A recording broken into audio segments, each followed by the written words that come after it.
तो दोस्तों क्या आप जानते हैं कई बार कंपनी सिक्योरिटी मेजर्स तो लगाती है लेकिन बिजनेस गोल के साथ वो अलाइन नहीं करती, जिससे रिसोर्स वेस्ट हो जाते हैं। और क्या आप जानते हैं साइबर सिक्योरिटी में 90% अटैक फिशिंग ईमेल से शुरू होते हैं। और क्या आप जानते हैं छोटे बिजनेस पर भी साइबर अटैक्स होते हैं लेकिन उनके पास बड़े एंटरप्राइज जितना बजट नहीं होता। तो दोस्तों ये और इसके अलावा बहुत सी रोचक जानकारी आज हम लोग साइबर सिक्योरिटी और इंफॉर्मेशन सिक्योरिटी के बारे में आसान भाषा में समझते हैं। और आज का टॉपिक है इंफॉर्मेशन सिक्योरिटी स्ट्रेटेजी। सबसे पहला पॉइंट समझते हैं स्ट्रेटेजिक अलाइनमेंट। दोस्तों स्ट्रेटेजिक अलाइनमेंट का मतलब होता है आपकी इंफॉर्मेशन सिक्योरिटी और बिजनेस गोल के साथ अलाइन होना। अगर आपका बिजनेस हेल्थ केयर का है तो आपकी सिक्योरिटी हिसाब से होनी। एग्जाम्पल से जैसे कि एक हॉस्पिटल आने वाले पेशेंट्स के मेडिकल रिकॉर्ड पर ध्यान देना चाहिए, जबकि ई कॉमर्स कंपनी को अपने कस्टमर के पेमेंट डिटेल को सिक्योर रखना होगा। दूसरा टॉपिक समझते हैं effective risk management. Risk management का मतलब होता है हम अपने सिस्टम में मौजूद सिक्योरिटी रिस्क को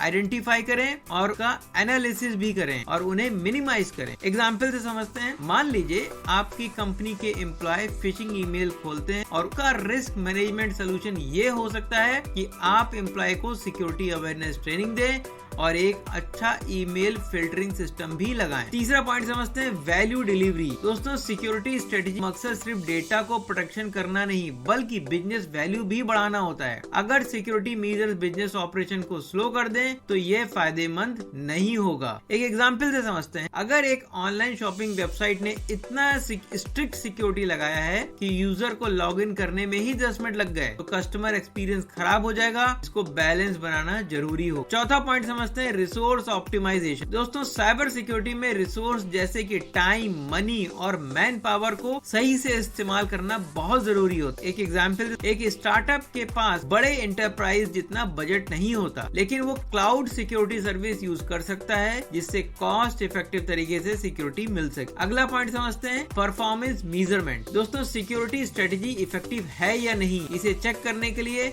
परफॉर्मेंस मेजरमेंट जरूरी होता है। इसके लिए कंपनी सिक्योरिटी ऑडिट और पेनिट्रेशन टेस्टिंग करवाती रहती है। एक एग्जांपल से समझ, अगर एक बैंक अपनी सिक्योरिटी पॉलिसी को हर 6 महीने में ऑडिट करवाता है और गैप को फिक्स करता है तो उसकी सिक्योरिटी मजबूत रहेगी। छठा पॉइंट समझते हैं एश्योरेंस प्रोसेस इंटीग्रेशन। एश्योरेंस का मतलब होता है सिक्योरिटी कंट्रोल सही तरीके से काम कर रहे हैं या नहीं, इसे चेक करने के लिए कॉन्टिन्यूअस मॉनिटरिंग जरूरी होती है। एक एग्जांपल से समझते हैं, एक आईटी कंपनी ने अपने नेटवर्क और फायरवॉल इंस्टॉल कर दिया है लेकिन अगर वो रेगुलरली चेक नहीं करेगा तो फायरवॉल ठीक से काम कर रहे हैं या नहीं तो सिक्योरिटी कमजोर हो सकती। तो दोस्तों कंक्लूजन समझते हैं, आज हमने सीखा इंफॉर्मेशन सिक्योरिटी के 6 मिनट कौन कौन से होते हैं और उनका रियल लाइफ में क्या यूज होता है।